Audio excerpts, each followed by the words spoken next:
Okay, we are now going to talk about how to update the spreadsheet or the onboarding page for a new week.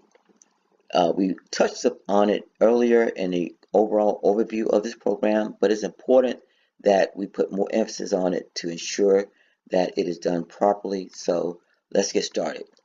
What you see again is a blank page.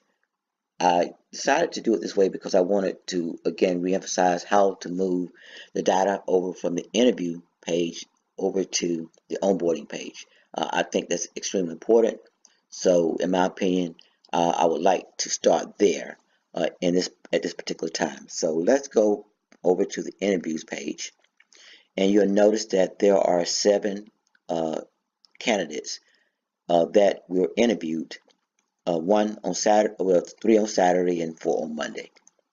I'm going to basically label or give them different statuses as they are moved over to the onboarding page. All right. So right now, in the initial interviews, they were all candidates that we would like to consider for hire. So we're going to, at this point, go ahead and start with the first person's name. We're going to click on that applicant's name, if you recall, and we're going to double check on the onboarding page to ensure that the appropriate cell is highlighted. This is extremely important. I can't emphasize this enough. You have to make sure that the appropriate cell is highlighted before you start this process of moving from interview page to onboarding. That page, that row should be empty. So in this case, it is. So let's go back and let's start moving them over. You go to the button that says Copy Orientation. And again, you'll notice that the names and all the data related to that name is turning green. Green represents go. And so we've now moved each person over to the onboarding page. Let's go back now to the orientation, which is the same as the onboarding page. And we're going to confirm the shifts. The shift is second. Now, you might ask, well, you have the shifts inputted with the department as it is. Why should we have a separate column for shifts? Well, this is used for the purpose of sorting. Over here, when you get ready to sort, it's going to sort by the name of the department, not the shift.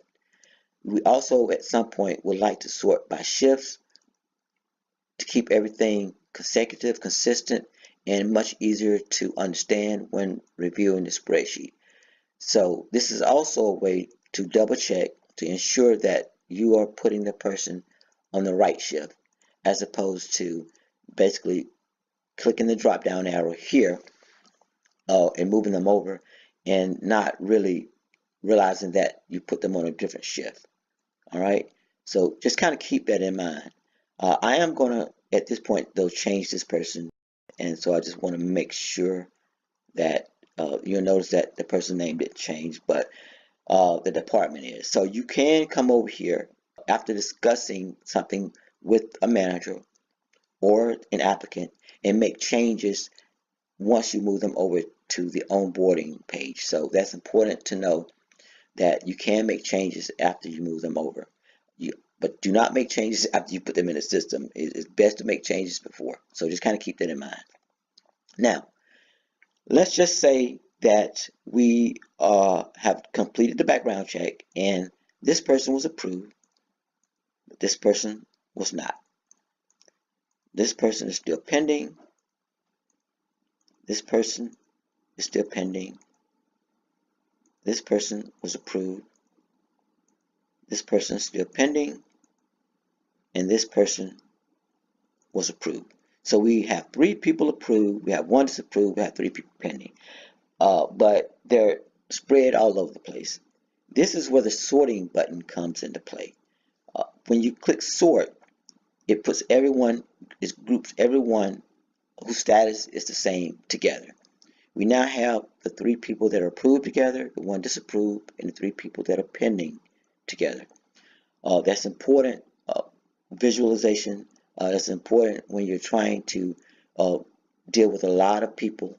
And so the sort button isn't extremely important. But you'll notice that the pay rates, everything flipped with that person. Now, we're going to assume and we're going to go forward and say that these people all showed up for orientation. Obviously, the rest of them didn't need to. This one was disapproved. These three were pending. And these people have been given an employee ID number. Again, I'm just making up something, so don't get too caught up in what you see here. It's just something I'm making up. All right, so we've given them all ID numbers, and we're going to also put in here that they were hired on the 13th, which should match the date you see here. And if you recall, when you put that first date in, you do not have to put this date in or copy and paste the rest of the way down. Just simply come up to the DOH title, click on it, and the dates will match the first date that you put in. So the hire dates are now there. So you basically now have a completed orientation onboarding page that we can now update or reset or save for the future. Now, when you have an onboarding page that you are about to update, as far as starting a new week, which means you're starting from scratch, please remember to click Save As. Do not update this page to a new week without saving it to a different date, so that the existing page, the page you see here, will always be available to you. So always click Save As before moving forward to update this page to a new week, so that if anything goes wrong, even during the updating process, you can always start over with the existing page that has not been changed. So just remember that. Do not forget to click Save As, give it a different name, change the date before moving forward with updating this for a new week. That being done, let's go ahead. Now, we're going to go ahead and we're going to save the three people that have been approved, showed up for orientation. They're in our database. We're going to save them to the archives. In this case, the archive is going to be in the tracking record. Now, obviously, in the future, there are going to be plenty of names already listed here, but because this is a tutorial and you haven't done this for yet, there's nothing here. It should match completely with what you see on the onboarding page, and just make sure that you click on the appropriate empty row and then hit record. And you'll notice that as you hit record, that page appears and should match your onboarding sheet. If you had someone that was referred, then that person's name will appear here. And again, to input that information, you will basically come over here and input the name of the person that referred this person. And this is before you click on them to the archives, and that person's name will appear here. So just remember that. Now that we've saved the people that have been hired into our archives, we want to update this spreadsheet. So this is what you're going to see after you've completed orientation. And you want to now update the spreadsheet to the next orientation week. You want to save this information to a backup. And that's going to be done automatically the minute you hit the reset button. All right. This page is cleared. However, you've got three people that are still pending. You want them to be returned for the new week. So you go to this little circular button that's with the letter B. B represents backup. And you will see all that information is still there. We don't want to return these items to the orientation, but we do want to return these three to orientation. So you come over here and you click on this person's name and you go double check, make sure that the appropriate cell is highlighted, which it should be, and you go back to the backup and you hit copy to orientation. At that point, they will return to the onboarding spreadsheet for the upcoming orientation.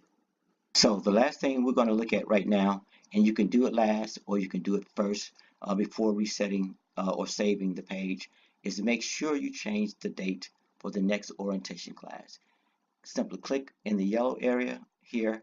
However, please do not try to change the date from this area. You want to come up here and change the date from this location. And for the sake of expediency, I'm going to just simply move it one day just to show you how easy it is. It's going to be November 14th.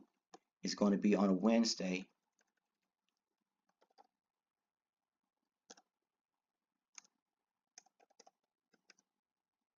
And I guess I need to learn how to spell. And that's all there is to it. Wednesday, 8:30 a.m., November 14th, 2018. And that concludes our session on how to reset the onboarding page for now. Thank you.